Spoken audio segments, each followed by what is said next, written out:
ninth watercolour lesson. I'll tip that back a little bit so it doesn't flow too much. And yeah, let's have a look. I'm going to leave some areas of white in the sky. I'm not, wetting it all over, and not too much. And I can control it better that way then. And you'll see what I mean now. We should get some hard edges here and there, which is great. That's so this is just cobalt blue that I'm dropping in here and there, but you can see I've got these distinct white sort of areas. Let's get this cobalt in up over here.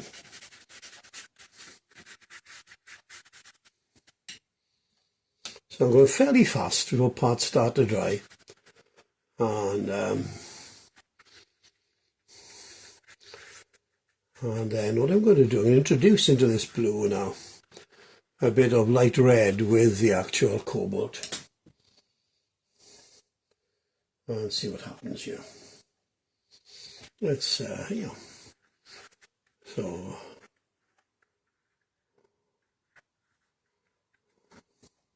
it gives a bit of interest straight away to the sky, because we're over in Suffolk, that area, and Suffolk, Norfolk, that sort of part of the world. This is Pinmill. My daughter was in Cambridge and Homerton for a number of years, and then lived in Cambridge for about 10 years. So we spent a lot of time over there, and had a memorable day in Pinmill, where these old barges from the Thames, they laid to rest and often turned into houseboats. Now, I don't think I need much more than that. And I might just leave that white there. Not too harsh, just there we go. And that's all we need for the sky. Now then, let's get some of this foreground in now. And I'm just going to drop some rough colours in for, you got sand, mud, you got a bit of everything here. And then you got a bit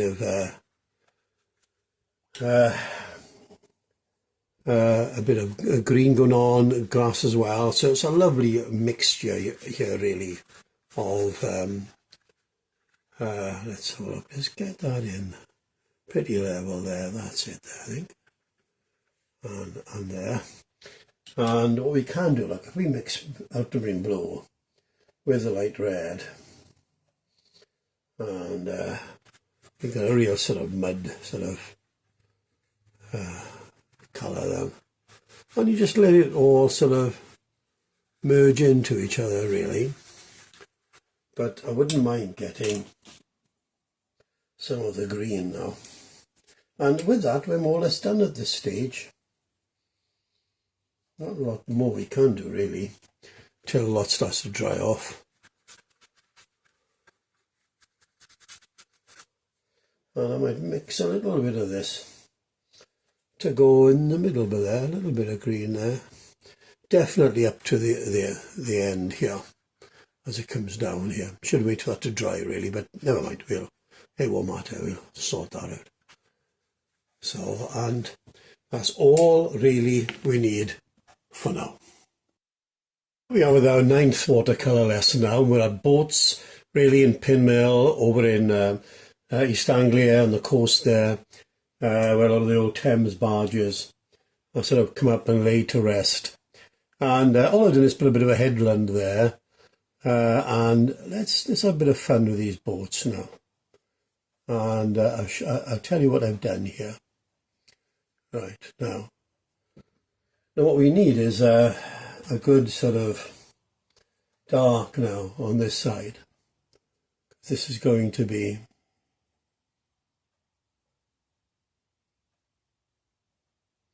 you want the profile in, really, and it's in the mud, so that's going to be a bit uneven.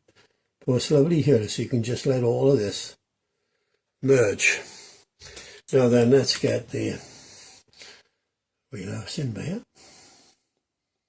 I don't want to come down to that or it's going to bleed, so let's be careful. And I could get the dark here, and again I don't want to come right over that it bleeds. Can you see the gap I'm leaving? Again. So, you know, that's great for now. And what I want to do is get this next one in here now. Let's have a look here. And if it doesn't stand out enough, I can always get a gouache and mix gouache with the colour, and it'll be more opaque and it'll really stand out. So you're at the keel here at the very end of this barge here. And again, we need the darks from this side. The light is coming from that direction. So we want, and we're going to build on this. We're just getting really the basic shape in at the moment.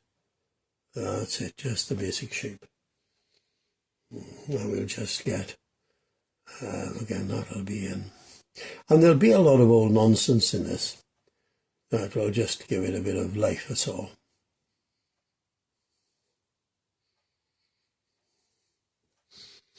And what we need, I suppose, is get the cast shadow of this in. That'll be coming this way. There we go.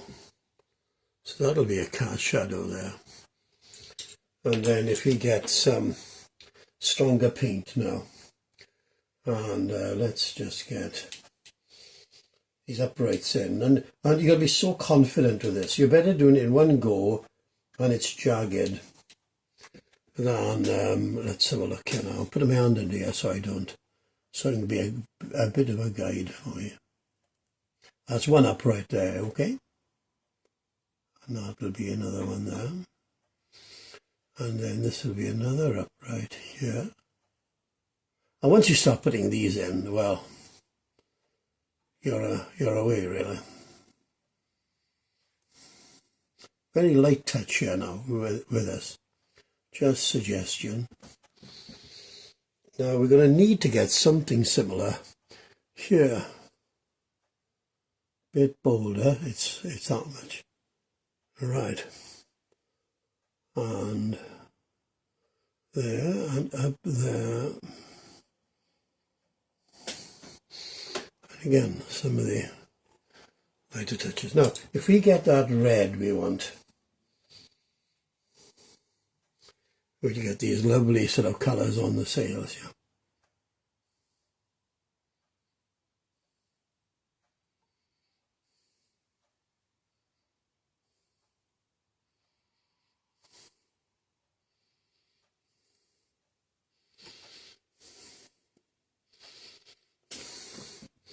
Look, can you see straight away now?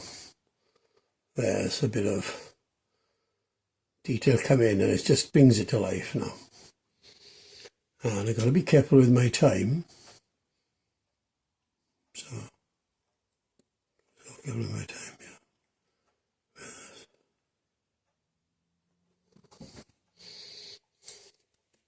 Now that's enough for now. We could, when I come in next, it's got to be really, really neat paint. So you can get sort of, you can get these. Can bleed colours in.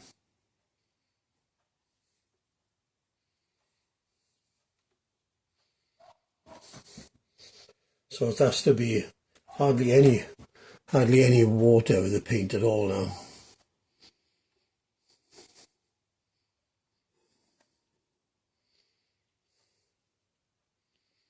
And a lot of it will be a lot of old nonsense, but it does bring it to life. It's surprising. We got these posts that are up here, and again, I'm not being too particular with them, and we leave it like that for now.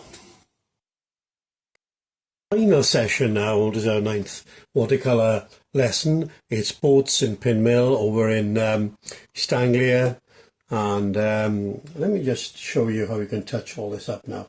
Again, these are very quick sort of demos, just so you can get the gist really. Now see what I've done, I put some of the light red and cadmium red together with the actual gouache, and it's got like the light catching that now, you see. So if I do it, you don't do it all over, just here and there for the light catching it. And already now it's sort of just brought that to life a bit. A job steady, Andy. I'm in front of the camera, but I'm over here painting. But there we go.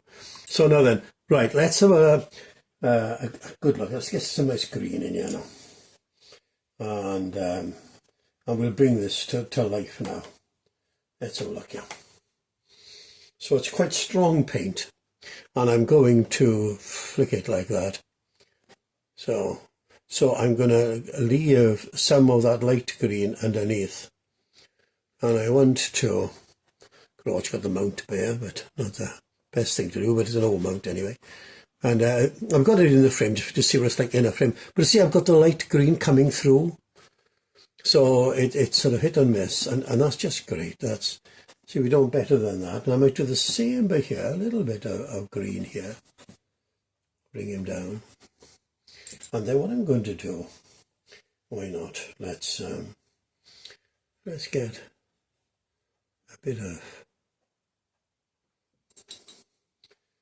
I want to wash that off up towards here. Right up towards here. And you'll see why now in a minute. Right. Now then, let me get a flat brush. I think this will do it. And I'm mixing gouache with a little bit of the cobalt. And we're going to get the effect of water here, look.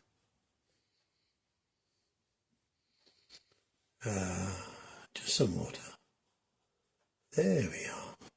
And I might get a little bit more, perhaps, just not too much, just a little bit there. Yeah, just there. And what I need then is, let's get my rigger brush, and I want some light red with cobalt.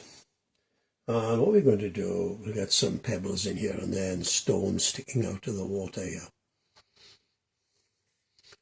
And again, you don't do this everywhere. Whenever you do stones like that, choose an area and put a lot in.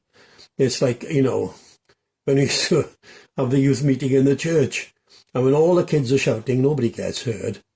And it's like that. If you don't, dots everywhere in the painting is not going to register. You just want these quiet areas and introduce a bit of interest with some stonework, really. And that's it.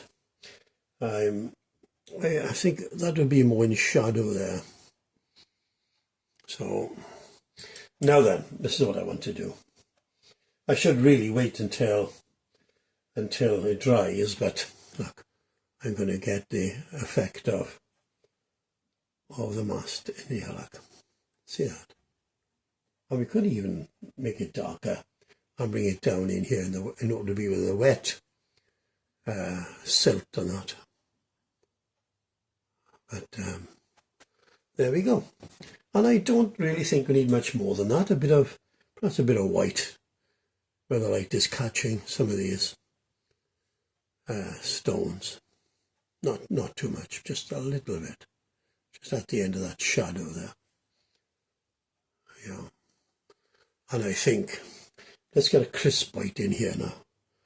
Real crisp line. Crisp line in here. And there we go. Just put that there. And I don't think really we need to do much more than that.